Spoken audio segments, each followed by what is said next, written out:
Mon père a soudainement appelé. Où es-tu maintenant? J'étais chez mes beaux-parents pour la fête d'anniversaire de ma femme. Chez mes beaux-parents, toute la famille est là, ai-je dit. Écoute, prends ta fille et sors de là maintenant. J'ai demandé, pourquoi? Il a répondu, fais-le, c'est tout. Ne pose pas de questions. Sa voix ne ressemblait à rien de ce que j'avais entendu auparavant. J'ai attrapé ma fille et j'ai couru hors de la maison. Ce qui arriva ensuite fut bouleversant. Chapitre 1. L'appel. La fête battait son plein. Les rires fusaient de la salle à manger. Les verres s'entrechoquaient. Et le riche arôme de l'agneau rôti et du naan beurré emplissait l'air. La famille de ma femme adorait les célébrations bruyantes, et ce soir ne faisait pas exception. Son anniversaire était un prétexte pour réunir tout le monde, cousins compris, sous le même toit. J'étais près de la cuisine, en équilibre avec une assiette de gâteau pour ma fille, quand mon téléphone a vibré dans ma poche. Papa. J'ai failli ne pas répondre. Il appelait rarement quand il me savait à des événements familiaux, mais quelque chose m'a poussé à faire glisser mon doigt sur l'écran. Salut, papa. Sa voix était sèche, urgente. Où es-tu maintenant? Chez mes beaux-parents, dis-je en jetant un coup d'œil à la salle à manger bondée. Toute la famille est là. Pourquoi? Il a pris une inspiration qui ressemblait plus à un avertissement qu'à une pause. Écoute, prends ta fille et sors de là maintenant. Je me suis figé. Quoi? Pourquoi? Fais-le, c'est tout. Ne pose pas de questions. Sa voix s'est brisée, non pas de faiblesse, mais d'une tension que je ne lui avais jamais entendue auparavant. Je n'ai pas discuté. J'ai posé l'assiette, j'ai traversé la pièce et j'ai trouvé ma fille en train de jouer avec ses cousins. Viens, ma chérie. Ai-je murmuré, forçant le calme dans ma voix. On va faire un tour en voiture. Derrière moi, ma femme a appelé. Où est-ce que tu vas? On n'a même pas encore allumé les bougies. Je n'ai pas répondu. Le ton de mon père résonnait encore dans mes oreilles. L'air frais de la nuit caressa mon visage alors que j'attachais ma fille dans son siège auto. Mon cœur cognait fort maintenant, mon esprit passant en revue une douzaine de scénarios. J'ai quitté le trottoir et j'ai recomposé son numéro. Papa, je suis dehors. Dis-moi ce qui se passe. Ce qu'il a dit ensuite m'a fait serrer le volant jusqu'à en avoir les jointures blanches. Chapitre 2. L'avertissement. La voix de papa est sortie du haut-parleur, basse mais pressante. Va dans un lieu public, une station-service, une place animée, n'importe où il y a du monde. Ne rentre pas à la maison. Ne va pas chez moi, et ne fais pas demi-tour. J'ai regardé dans le rétroviseur. Ma fille observait les lampadaires défiler en fredonnant. Papa, tu me fais peur. Qu'est-ce qui se passe? Il a expiré comme s'il avait retenu son souffle pendant des heures. Je viens de raccrocher avec un ami dans les forces de l'ordre. Il monte un dossier depuis des mois contre tes beaux-parents, et c'est grave. Fraude, blanchiment d'argent, et peut-être pire. Ma prise sur le volant s'est resserrée. Qu'est-ce que ça a à voir avec moi? Ils essaient de t'impliquer. Le nom de ta femme est partout sur certains comptes, et sur le papier, tu es impliqué, que tu le saches ou non. Mon ami a dit. Si tu étais dans cette maison quand ils sont intervenus, tu pourrais tomber avec eux. J'ai dégluti difficilement. Les rires et les bavardages de tout à l'heure résonnaient dans ma tête, ressemblant soudain plus à la scène qu'à une célébration. Alors, c'était prévu de m'utiliser comme bouc émissaire. La pause de mon père fut toute la confirmation dont j'avais besoin. Mets-toi en sécurité. Je te rejoins dans 20 minutes. On doit se parler en personne, et je te dirai tout. J'ai tourné sur un boulevard bien éclairé, mais dans le rétroviseur, un SUV noir est apparu, réduisant rapidement la distance. Le même SUV que j'avais vu garé dans la rue de mes beaux-parents en arrivant, et il n'était pas en train de me dépasser. Chapitre 3. La poursuite. Le SUV s'est rapproché rapidement, ses phares éblouissant dans mon rétroviseur comme un prédateur fixant sa proie. Papa, dis-je dans le haut-parleur, en gardant la voix basse pour que ma fille n'entende pas la peur qui la sous-tendait. Je crois que quelqu'un me suit. À quelle distance? Trop près, ai-je marmonné en changeant de voix. Le SUV a imité mon mouvement. Écoute attentivement, dit papa, son ton soudainement sec et tactique. N'accélère pas. Ça attirerait l'attention de la police. continue juste d'avancer vers un endroit fréquenté. Prends des virages que toi seul connaîtrais, fais-les travailler pour te suivre. J'ai mis mon clignotant à droite, puis au dernier moment, j'ai viré à gauche dans une rue latérale. Le SUV a suivi sans hésitation. Mon cœur s'est emballé. « Papa, pourquoi on prend un autre chemin ?» demanda ma fille depuis l'arrière, sa voix fluette. J'ai forcé un sourire dans mon ton. « On prend juste le chemin amusant, ma chérie. » C'est un petit jeu, mais à l'intérieur, je balayais du regard chaque vitrine, chaque lumière, cherchant une issue de secours.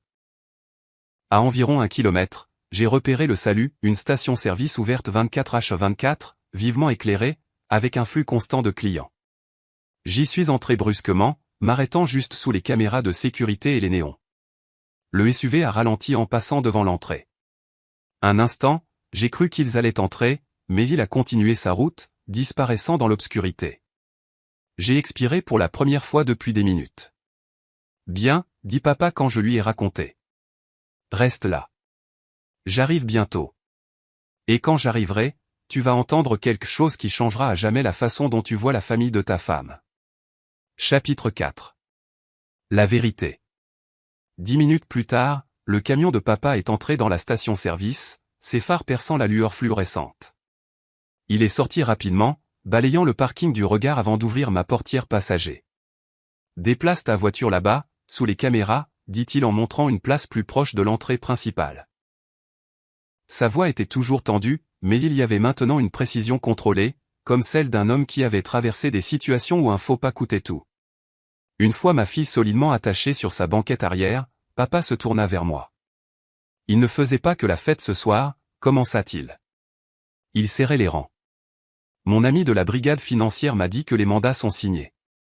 Ils vont perquisitionner la maison de tes beaux-parents ce soir. Plusieurs agences, et le nom de ta femme est partout dans les documents. Je le fixais.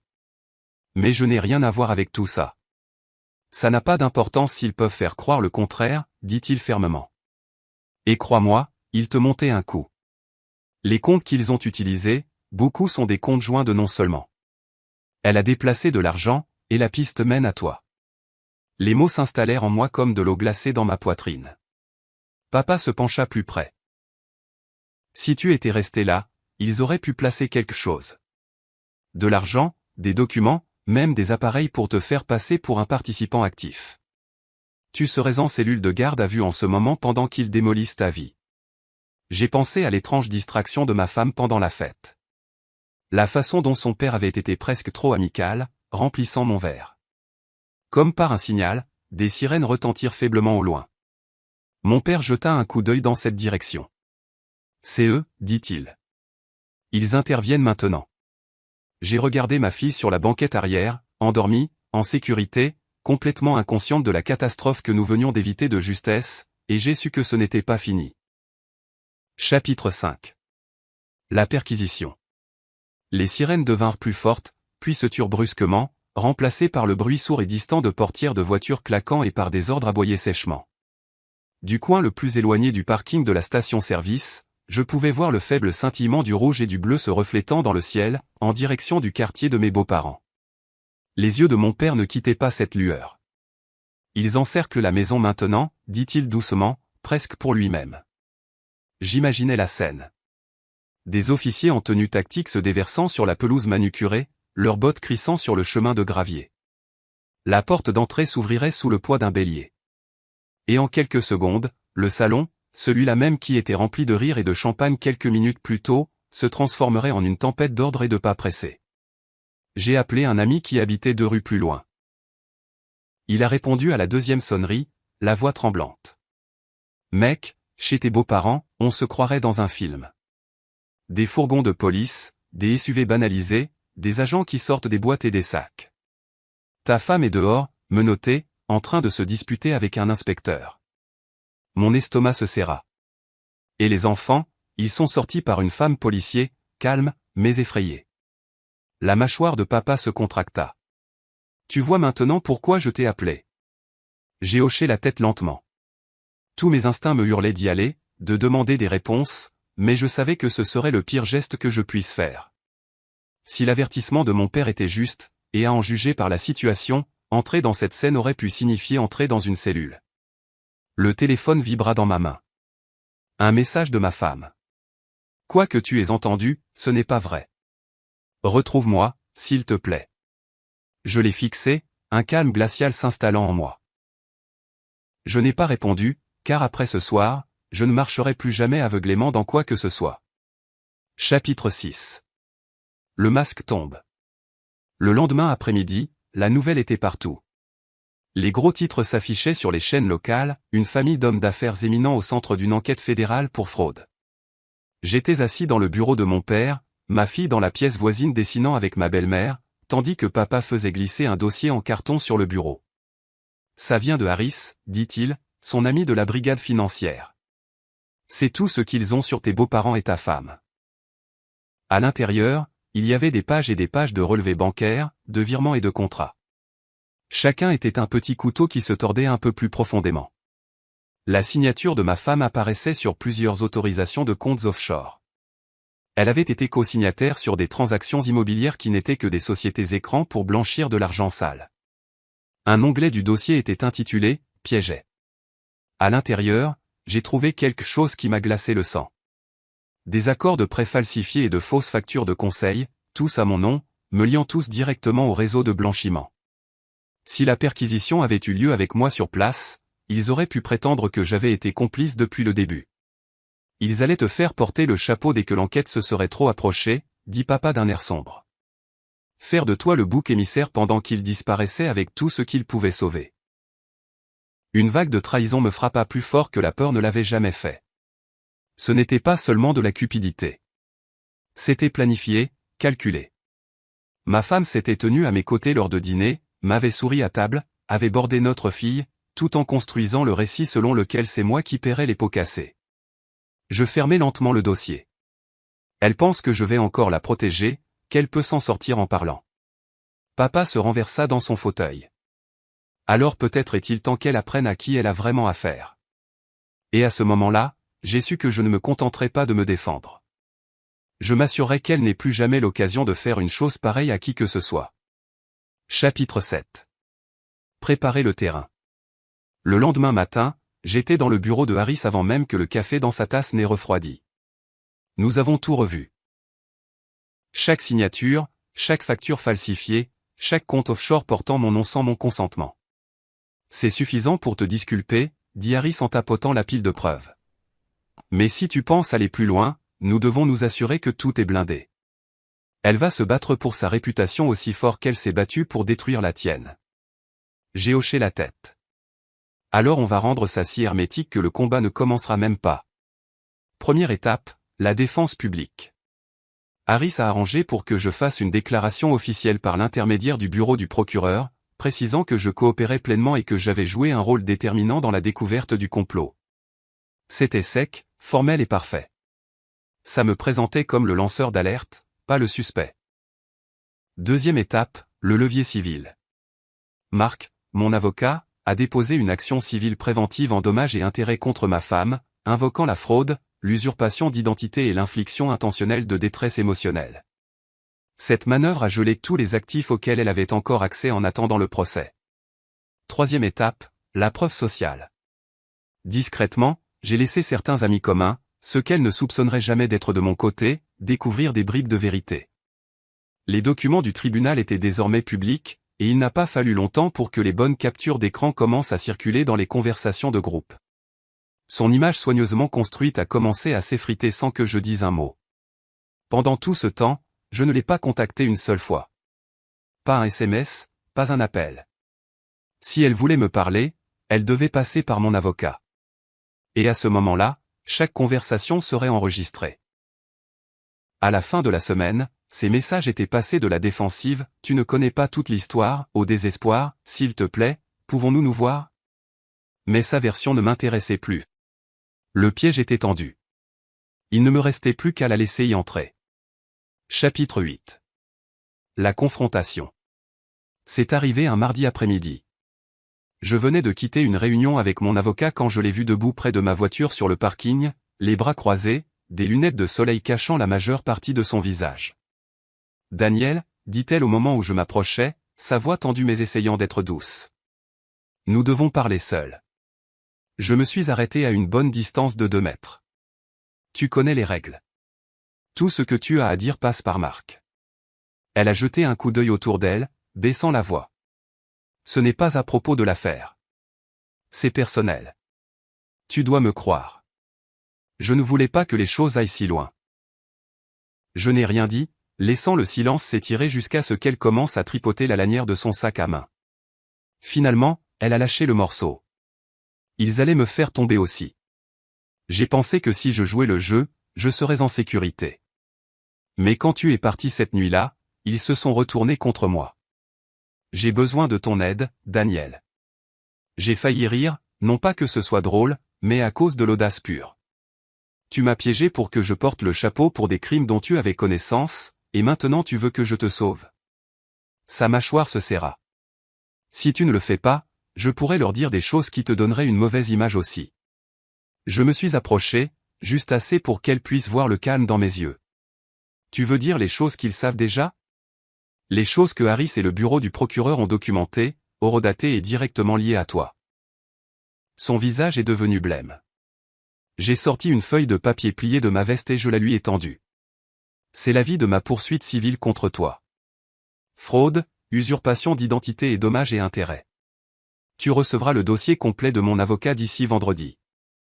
Elle le fixa comme s'il lui brûlait les doigts. Tu ne peux pas faire ça. Je peux, dis-je en me détournant.